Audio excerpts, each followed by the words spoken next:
Hello बच्चों, आज का हमारा सवाल है चित्रानुसार एक नत समतल पर 4 किलोग्राम तथा 2 किलोग्राम के दो गुटके नीचे फिसलते हैं। 2 किलोग्राम के गुटके का त्वरण होगा। हमें ज्ञात करना है। 4 ऑप्शन हमें दिए गए हैं। 4 केजी वाले ब्लॉक पे हमारा घर्षण गुणांक कितना है? 0.3 है और 2 केजी वाले ब्लॉक के लिए घर्षण गुणांक 0.2 है। अब देखिए, अगर हम पहले 4 केजी वाले ब्लॉक का मुक्त वस्तु आरेख देखें तो ये 4 केजी का ब्लॉक है। ये कोण हमारा 30 डिग्री है, तो इसका भार नीचे कितना लगेगा? 4 गुणा जी लगेगा। ठीक है। अब अगर हम इस नत तल पर एक अभिलंब बनाएं तो ये कोण भी कितना होगा? 30 डिग्री होगा। अब भार के अगर हम घटक करें तो इस दिशा में भार का घटक आएगा 4g cos 30 डिग्री और तल के समानांतर भार का घटक आएगा 4g sin 30 डिग्री। ठीक है। नत तल द्वारा ब्लॉक पे लगने वाली क्रिया N1 वो कितनी होगी? क्योंकि ब्लॉक नत तल के लंबवत दिशा में कोई गति नहीं कर रहा है, इसलिए नत तल के लंबवत लगने वाली अभिक्रिया N1 किसके बराबर होगी? 4g cos 30 डिग्री के बराबर होगी। और आपका ऊपर की तरफ लगने वाला घर्षण F1 वो कितना होगा? म्यू गुणा N1 के बराबर होगा। ठीक है। तो यहाँ से अगर हम देखें तो हमारा 4 केजी के ब्लॉक पर लगने वाला नियत बल F1 कितना हो जाएगा? 4g sin 30 लग रहा है नीचे की ओर और घर्षण लग रहा है ऊपर की ओर, तो F1 हो जाएगा हमारा 4 गुणा जी का मान 9.8 ले सकते हैं। साइन 30 कितना होता है? 1/2 माइनस म्यू का मान कितना दे रखा है? 0.3 गुणा N1 का मान कितना हो जाएगा? 4 गुणा 9.8 गुणा cos 30 कितना है? √3/2। 2 से 2 बार कट गया, 2 से 2 बार कट गया, तो F1 का मान आ गया 19.6 माइनस हो गया ये हमारा 9.8 गुणा ये हो गया हमारा 0.6 √3। ये आ गया हमारा F1 का मान।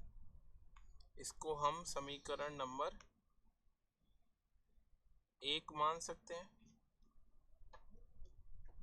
ठीक है।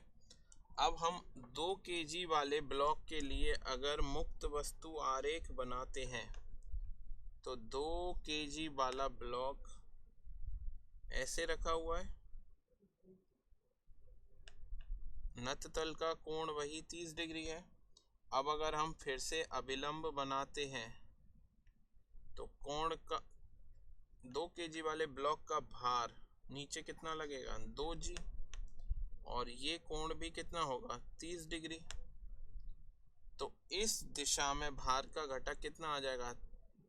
2g cos 30 डिग्री और नत तल के समानांतर भार का घटक आएगा 2g sin 30 डिग्री। और ऊपर की नत तल के लंबवत क्रिया हम मान सकते हैं N2 है और ऊपर की तरफ घर्षण कितना लगेगा? F2 वो कितना होगा? म्यू गुणा N2 के बराबर होगा। ठीक है। अब क्योंकि नत तल के लंबवत दिशा में ब्लॉक कोई भी गति नहीं कर रहा है, इसलिए N2 का मान किसके बराबर हो जाएगा? 2g cos 30 डिग्री के बराबर होगा। ठीक है। अब ब्लॉक के समानांतर, ये नत तल के समानांतर ब्लॉक पर लगने वाला फोर्स नियत बल देखें F2, वो कितना होगा 2G साइन 30 डिग्री माइनस घर्षण F2।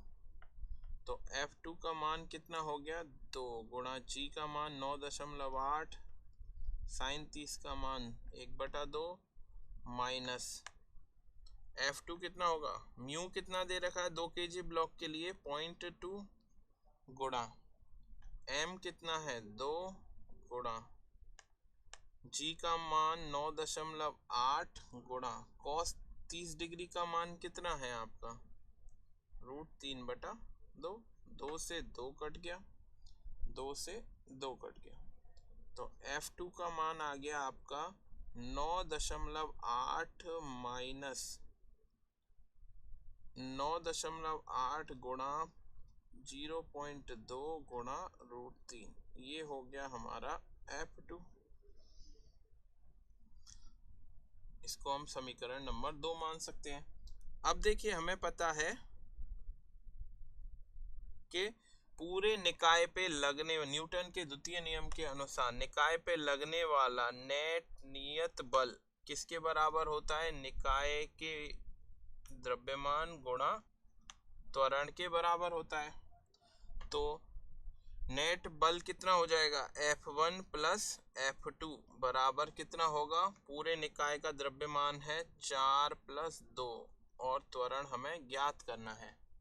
अब F1 और F2 का मान हम रख सकते हैं, कितना आएगा 19.6 और 9.8, इनको जोड़ेंगे कितना होगा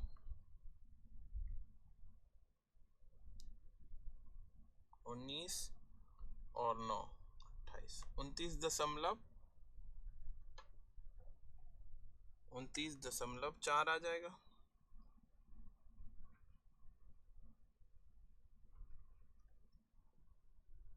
ठीक है, माइनस 9.8 गुणा 0.6 यहाँ है 0.2 यहाँ है, तो कितना हो गया 0.8 √3 बराबर कितना हो गया 6 गुणा A के बराबर हो गया। अब अगर इसको हम सॉल्व करें तो ये आएगा हमारा 15.8 बराबर 6A।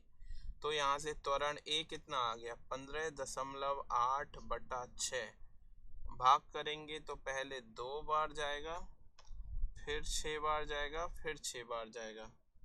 तो हमारा 2 kg के ब्लॉक का त्वरण क्या होगा, पूरे निकाय के त्वरण के ही बराबर ही होगा, जिसका मान होगा 2.66। तो हमारा दूसरा ऑप्शन सही होगा। आशा है आपको सॉल्यूशन पसंद आया होगा। धन्यवाद।